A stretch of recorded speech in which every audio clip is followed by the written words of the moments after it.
Thanks very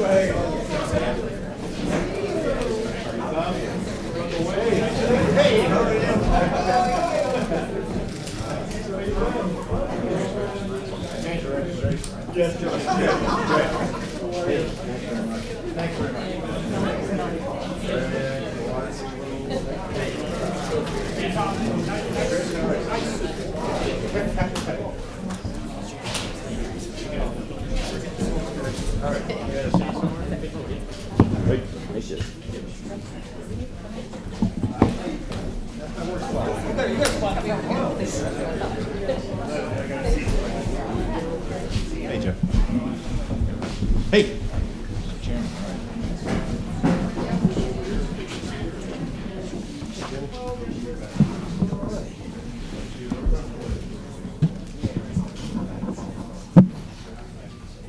All right, thank you for coming. I have some brief remarks, and then I'll take some questions up here, but after that I'll break and let people go who need to get on the road, and then be happy to answer any further questions from the press at that time. When we last met in September, I said I was going to take several months to travel around the state, listening to ordinary citizens' concerns about the future. I've done that. In doing so, I've confirmed once again that we live in an extraordinarily beautiful state with a very rich history. We have a strong, diverse, and hardworking citizenry. But, not surprisingly, I found many people disappointed and unhappy with what's happening today in Connecticut. Many believe that the state's prospects have declined and the future is more uncertain than before. They cite many reasons. Jobs are still hard to find. Many who have jobs earn less money than they did before and feel far less financially secure. Wall Street may be doing well, but Main Street is not. People are upset about Governor Malloy's huge tax increase, which places a heavy burden on working families and has acted like a brake on the economy. They believe Governor Malloy's tax increase has been squandered with continued runaway spending and borrowing, threatening everyone's financial future. People every day hear discouraging stories about businesses and people leaving the state for better opportunities elsewhere.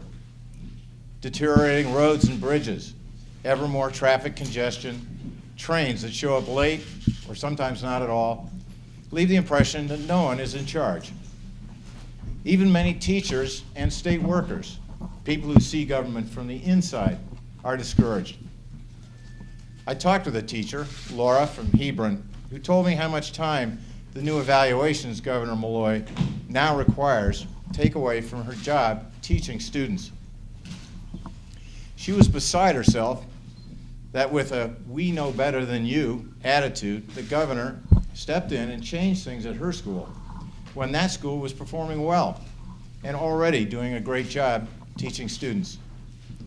State workers have come to me complaining about how much government money gets wasted and that no one is listening to their ideas about how to make government better and more efficient.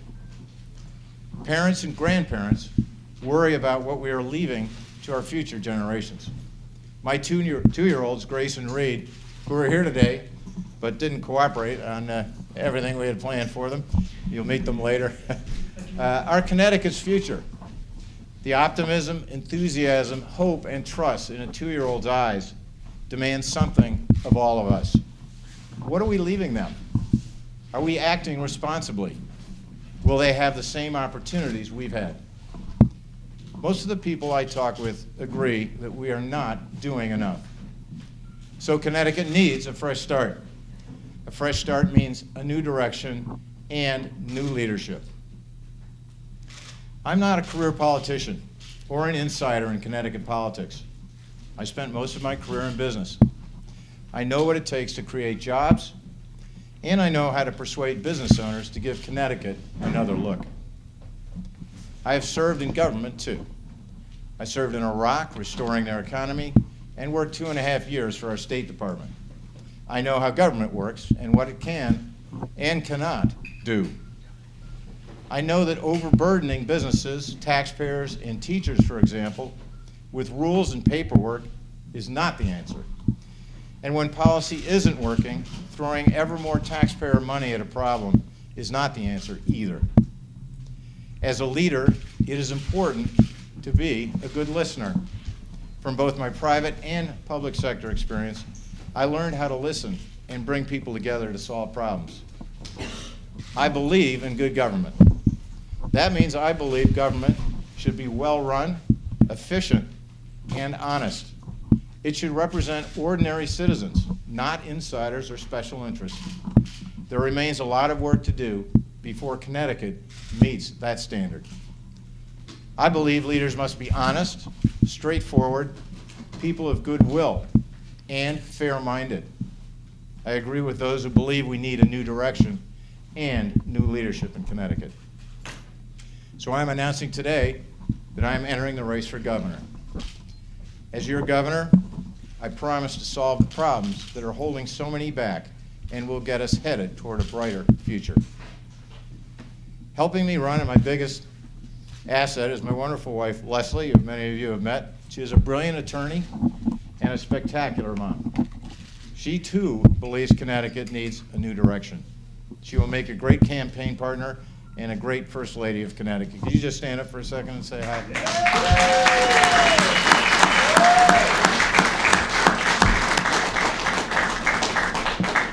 So when I am your governor, here's what I will do. I will immediately stop unaffordable increases in spending and set a course toward lowering burdensome taxes. First, I will hold discretionary spending flat for 2 years to get spending under control. When that has been achieved, I will lower taxes on Connecticut's hardest hit families by cutting the sales tax, Connecticut's most regressive tax, by 0.5%. I will immediately eliminate all taxes that cost the state more to collect than they generate in revenue. I will work with the legislature on tax reforms that will stop driving businesses and taxpayers out of state. I will work with cities and towns to reduce property taxes, particularly for seniors, many of whom are forced out of their homes because they can no longer afford them. I will make Connecticut a place where businesses want to stay and invest. Right now, state government is, frankly, anti-business, while at the same time doling out billions of taxpayer dollars in corporate welfare. That's stepping on the brakes and the accelerator at the same time. It doesn't make sense, and as we've seen, it does not work. Instead, I will conduct a red tape review to eliminate regulations and paperwork that unnecessarily burden businesses and ordinary citizens. I will eliminate the business entity tax for businesses with fewer than 50 employees to encourage innovation and help small businesses grow. I will immediately begin a dialogue with fellow business leaders about how we can help them succeed and grow here in Connecticut. By executive order, I will require the executive branch to comply with good government practices to eliminate deceptive accounting, conflicts of interest, and improper favors or influence for insiders and special interests over ordinary citizens. I will ask the legislative branch to do the same thing.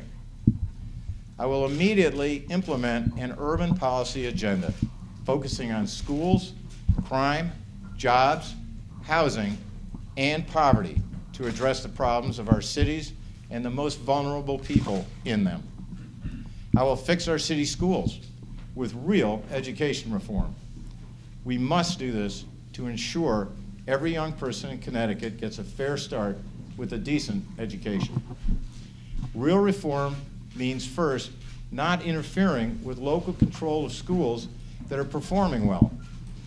Where schools are not performing well, I will introduce in-district school choice, money follows the child, more support for teachers, and a threshold reading test for advancement to 4th grade. I will work with mayors to reduce crime that drives out employers, plagues neighborhoods, and costs lives. I will work with the business community to create jobs in our inner cities, and will use new ideas from across the country, such as urban commercial zones that insulate employers from local regulatory abuse and corruption. I will gather the best minds in the state, no matter what their political affiliation, to break the cycle of poverty that has robbed opportunity from so many of our inner city residents.